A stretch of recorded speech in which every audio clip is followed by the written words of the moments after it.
This tutorial will help you get acquainted with the main mixing screen on the Arria.Live controller app. When you first launch the app, and before any of the Arria.Live devices are connected, the controller is searching for Arria.Live devices, and the screen will look like what you see here. When you connect an input device to your system, the Arria.Live component will go through a brief startup sequence where it checks itself out and gets its IP address, and then it will just pop onto your controller screen as you see here. Each fader strip has metering that you can see over here on the left. It has a level control. There is a pan control to adjust the left and right position, and if you double tap the pan control, it goes back to the center. There is your mute control, which is a pre-fader and global mute. And there's a way to open the detail page and see many parameters associated with that input device. Two in particular that I will highlight now is a way to change the name of the device. So let's say that this microphone is assigned to a vocalist. We'll put her name in, and we'll change the picture icon to be more appropriate and close the detail page. Now, if at any time the microphone assigned to Susan becomes disconnected, that will become indicated to you by a gray out of the channel strip with a little trash can icon showing up. If you intended for that device to no longer be present, you can just hit the trash can icon and it will go away. On the other hand, if you reconnect the device, it will come right back, remembering exactly its parameters that it had, and be ready for use.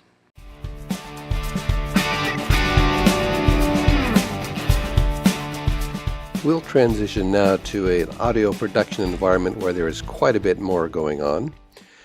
As you can see, we have our house music, which is coming through an iPod or an iPad, something like that, and that's this device right here.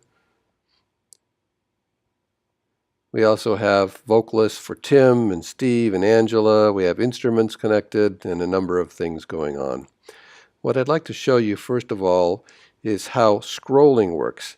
On a traditional mixer, there are usually pages of faders that you have to switch between, but in an Arria system, you just scroll the whole display left or right to allow you to access the various faders that are present.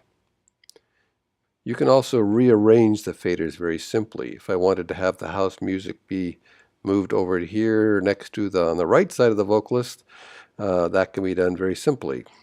I can put it wherever I want it to. Just pick it up and drag it, put it where I want it to go. You'll also see that there is a master fader over here on the right-hand side, which controls the overall level for the mix. And we have these tabs across the top. There's a tab here that says Steve Monitor. So we have a personal monitor set up for one of our performers named Steve. We have a Tim monitor also set up. And each of these tabs gives you control over a completely independent mix. You'll notice that the fader levels change as I switch between the different monitor mixes. And of course, for each one, there's a master level. And the color of the master level is color keyed to match the color that we see up here. By pressing on the speaker cluster for a mix, I can open up the detailed page for that mix, which allows me to change the name of the mix, choose a color for it, choose an icon for it, etc. There are many other parameters available for a mix, but I'll be going over those in a subsequent video to be coming up next. Next, we'll cover what some of the settings are up here in the gear icon. On the Application tab, there's a button to do a restart. There's a button to put the controller into personal monitor mode, and that will be covered in a subsequent video. There's this control here to enable a darker theme, which is sometimes more convenient when you're working in a darkened environment. Under the Global tab, we have the Global LED settings. This allows you to turn all of the device LEDs off or switch the mode that they are all in. It can be very useful when it's time to go to start a performance and you want all the devices to go to off mode. There's a firmware update page, and there is a debug page.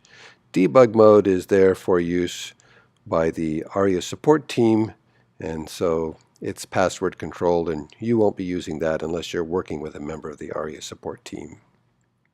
Close out of the settings page. And the last page I want to show you quickly is the speaker and mix assignment page here where the little speaker icon is. And here we see for each column a separate mix. And the speakers are output devices that are assigned to that mix. Plus, on the left, we see a collection of devices that are currently not assigned to any particular mix. We'll cover this in more detail in the next video.